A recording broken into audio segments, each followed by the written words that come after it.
Buenas noches, amigos. Me ocurrió en el verano de 1985, en el mes de agosto. Yo tenía 12 años. Veraneaba junto a mis abuelos en un pueblo al norte de la provincia de Guipúzcoa. Lo recuerdo como si fuese hoy, sobre todo por el tacto de este viejo libro negro. Era habitual verme correteando por la librería de ese pueblo. Aquella mañana había llegado una novedad sorprendente. Yo, a pesar de ser un chiquillo, ya andaba intrigado con el gusanillo del mundo del misterio y sobre todo de algo que me apasionaba: los ovnis. Y aún más, por supuesto, los encuentros más cercanos, lo que algunos especialistas tildan de encuentros cercanos del tercer tipo. Lo devoré. Me pasaba las horas arrinconado al final de un gran balcón, apoyando la espalda en los barrotes y pasando una a una estas páginas. La portada me llamó la atención, me sorprendió, me dejó sin habla, no sé por qué, porque simplemente se atisba una especie de disco con 3 bolas como soporte. Está flotando, aparece un tubo anaranjado o haz de luz que sale de esa supuesta nave y que parece que llega a tierra, y sobre todo las siluetas, simples siluetas, 2 hombres con esquís, están presenciando algo que va a ocurrir. Esa portada de Encuentros con humanoides de Antonio Rivera señalaba que posiblemente de ese disco volador iba a descender poco a poco una entidad seguro terrorífica. A mis 12 años me sorprendió también la rotundidad del titular que acompañaba la portada del libro. Bajo ese Encuentros con humanoides, ¿qué sería eso?, me preguntaba yo. Decía, rezaba, miles de seres humanos se han encontrado con ellos en todos los lugares del mundo.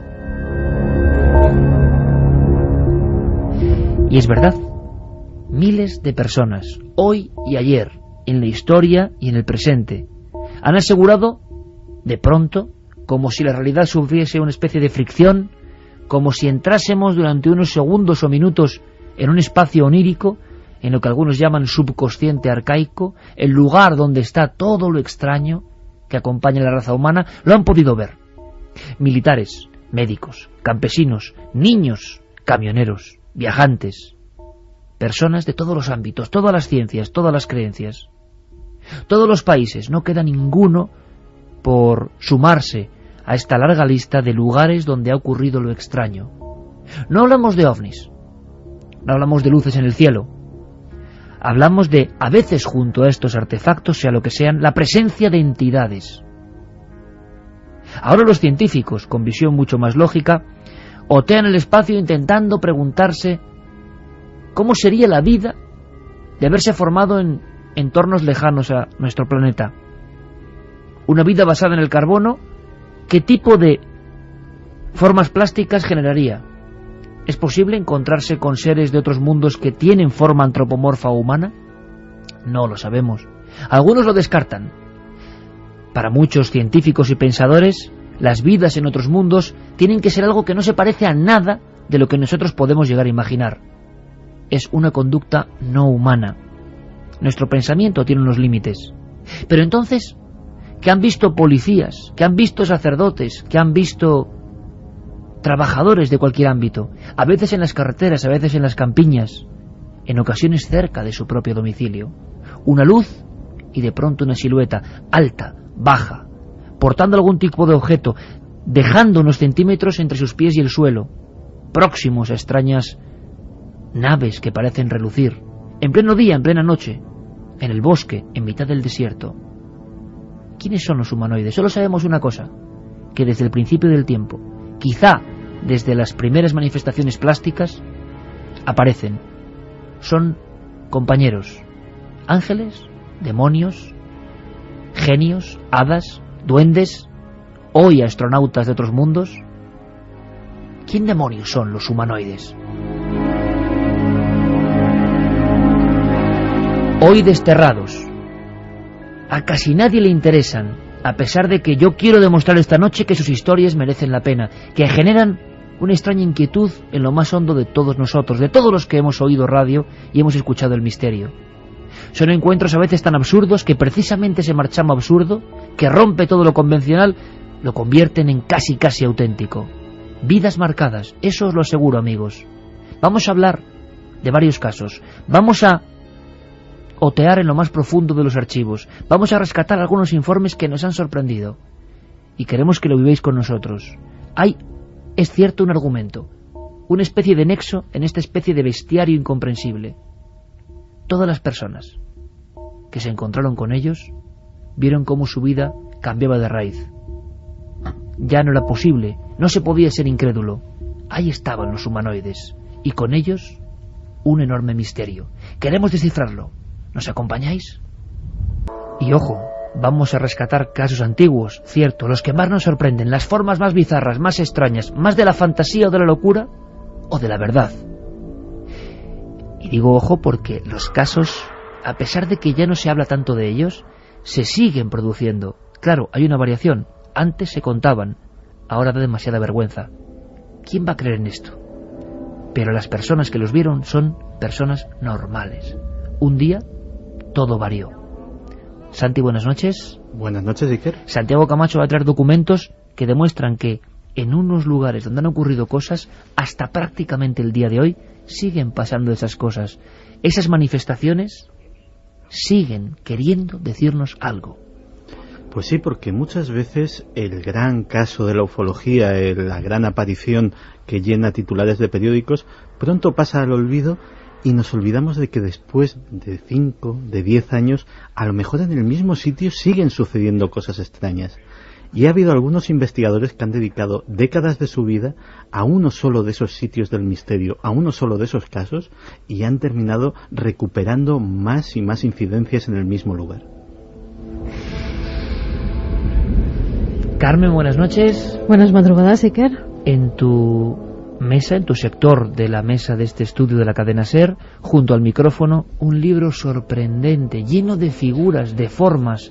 Lo compramos, si no recuerdo mal, en Turín. Es un catálogo llamado Alieni in Italia, porque para muchos investigadores no cabe la menor duda, estos seres tan próximos en ocasiones a artefactos de origen desconocido tienen que ser tripulantes de otros mundos. Hay quien piensa, otras hipótesis, las comentaremos, que están aquí desde siempre, junto a nosotros, solo que se pueden ver muy de cuando en cuando. La panoplia de figuras, de características, pues casi parece de Cuadro del Bosco. Todo lo que podamos imaginar se ha visto en casos que están archivados y documentados. Un extenso catálogo en el que se recogen 50 años de encuentros con este tipo de seres, con humanoides, que como bien decía, sí que son de todo tipo. ¿Alguno te ha llegado a aterrorizar?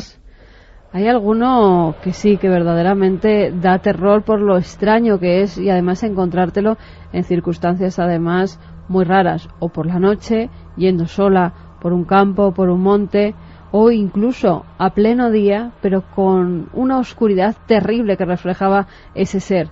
Parecía una sombra. Espectros, espíritus, entidades, cosas casi holográficas o físicas, rotundas, que dejan huella, que a veces llegan a interactuar. Santi, una pincelada más antes de entrar en el archivo de Milenio 3.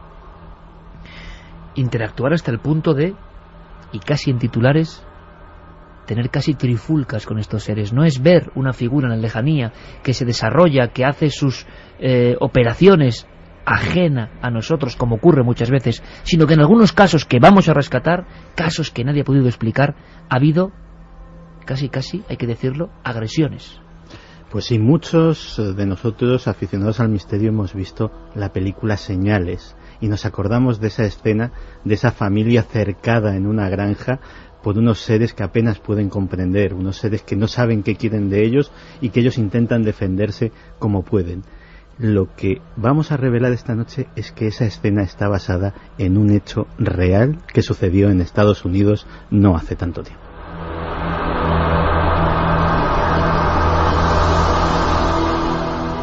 Comportamientos insólitos, a veces humanos, demasiado humanos, pero con estas características, seres gigantescos de más de 3 metros sin cara, sin rostro, enllantados en una especie de traje blanco, con los brazos en cruz, caminando cerca de la cumbre del monte Etna. Figuras de apenas 50 centímetros, pivotando en torno a una especie de trompo luminoso, aterrizado en Aznalcázar, Sevilla, 1935. Figuras que tienen poco de humano y parecen más animaloides.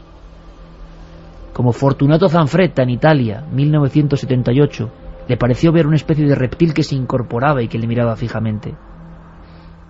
¿Es posible? ¿Es posible que junto a nosotros vivan estas criaturas de los sueños? Interacción a veces absurda. Casos que vamos a entender y comprender, donde incluso hombrecillos roban cosas, se apoderan de cosas. Pues sí, que uno de esos casos es el sucedido en Cenina, en Arezzo, en Italia, donde dos seres de pequeña estatura, y decía la testigo como con cara de hombres muy mayores, casi tienen una trifulca con una campesina de 40 años. ¿Qué son? ¿Qué quieren de nosotros? ¿Por qué están ahí desde el principio del tiempo, aproximándose a vehículos que de pronto se paran en mitad de la carretera? Asomando entre la maleza, por ejemplo, los niños de Cancifré, en la zona norte de Ibiza, 1978 finales. Tienen que subirse a un árbol porque una especie de robot, algo parecido a la imagen que tenemos de un autómata, se ha aparecido junto a un objeto y les está observando. La mirada de estos seres casi siempre es algo que no olvidan los testigos. Nuestra idea, sin ir más allá, sin querer profundizar en el sentido de las hipótesis, porque creemos que las hipótesis se renuevan siempre. El ser humano busca una explicación, como para estar más tranquilo. Y al final, cualquier hipótesis no vale de nada ante el misterio, precisamente, de la naturaleza de estos seres. Parecen lejos de todo y de todos, pero de repente vienen aquí para observarnos. Hemos elegido un puñado de casos. Creo que la aventura va a merecer la pena. La iniciamos, como no, con Carlos Largo, Fermín Agustí y nuestro piloto hoy en la nave del misterio, Carlos Ródenas. ¿Dónde viajamos? A un lugar muy frío, 17 bajo cero, un bosque helado, un caso que a mí también me heló la sangre en las venas. 7 de enero de 1970, inmediaciones de Injärvi, Finlandia, 16:45 horas.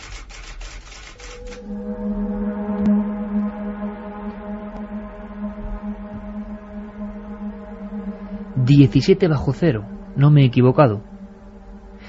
Un bosque a 16 kilómetros de Heinola, pequeña población a unos 130 kilómetros al nordeste de Helsinki. El invierno puro y duro. Y dos esquiadores.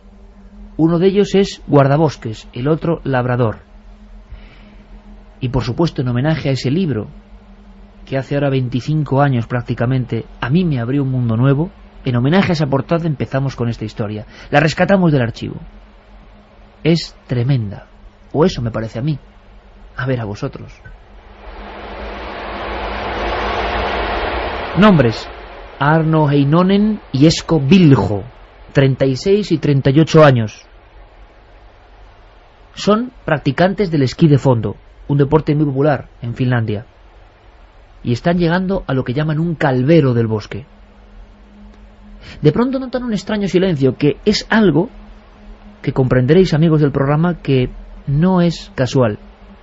En muchos de estos encuentros con lo que sea, con lo que se ha llamado humanoides por su forma antropomorfa, se produce una especie como de alteración de elementos normales y cotidianos. Ejemplo, un enorme silencio, roto luego por otros sonidos, o por ejemplo, hay que decirlo, en una carretera, ningún otro coche se cruza. Durante minutos, el viajero percibe que está extrañamente solo. ¿Es acaso esto el inicio de algún tipo de sueño? Pero son dos personas. ¿Son posibles las alucinaciones a dúo? Nunca se le habían preguntado. En su vida todo esto quedaba muy lejos. Heinonen y Viljo avanzaban poco a poco buscando un lugar para descansar tan solo unos segundos. El frío no permitía nada más. Según confesaron las autoridades de Helsinki, de pronto surge algo en el cielo que identifican como una luz, un foco algo abombado, que está yendo tranquilamente, es pleno día, por encima de las copas de los altísimos árboles. Hay algo que detectan y que dejaron por escrito en las diversas declaraciones policiales. Escucharon un hálito de viento, como si el viento de pronto se incorporase justo en ese calvero del bosque. Se quedaron en guardia, los dos muy rígidos. Así permanecerían durante los 3 minutos que duró la observación. La luz se acercaba, poco a poco, iluminando la arboleda. Era como un segundo sol. Se detuvo encima de ellos, a unos 3 o 4 metros de altura. El primer impulso de Einonen y Viljo fue girarse rápidamente y huir, claro, pero la nieve, el cansancio, el frío les detuvo allí como estatuas. Poco a poco esa luz fue envuelta por una niebla densa, gris y rojiza, como una niebla en la media tarde.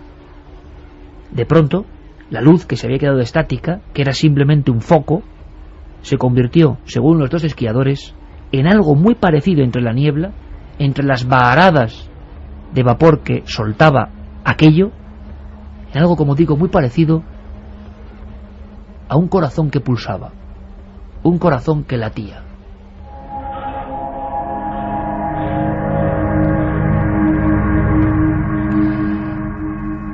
Siguen los dos absolutamente rígidos, y aquel corazón, aquel gran elemento pulsante rojizo, va configurándose como un disco, como la típica y tópica imagen que tenemos de dos platos casi encarados unos con otros. Sí que distinguen 3 esferas perfectamente marcadas en la base de este objeto de unos 4 metros de diámetro. Va descendiendo como una hoja muerta, poco a poco, balanceándose. Ellos están atónitos, y yo creo que ahora mismo les entendemos. No mueven un bastón, no mueven el esquí, rígidos. Perciben ambos, y el testimonio concuerda, que del centro de esa especie de panza de la nave surge un tubo de luz. No saben si es algo físico que está tocando el suelo o es eso, una luminosidad. Es de color anaranjado, fuerte, extraño, nunca habían visto nada parecido. Cuando toca esa luz la nieve, y esto es extraño, onírico, sorprendente, en la nieve se va marcando un círculo negro, como un imposible fuego, dejando su cicatriz en el hielo. Y justo en ese instante el zumbido, un zumbido penetrante, un zumbido que nunca habían escuchado. No eran panales de abejas, no eran insectos, no eran maquinarias, era un zumbido que hacía daño a la cabeza, y sin embargo no pueden despegar las manos, casi congeladas, imagino, en ese instante, de los bastones de esquí. No pueden hacer nada, están con los ojos muy abiertos. Y entonces los dos intuyen que algo va a suceder. Y sucede.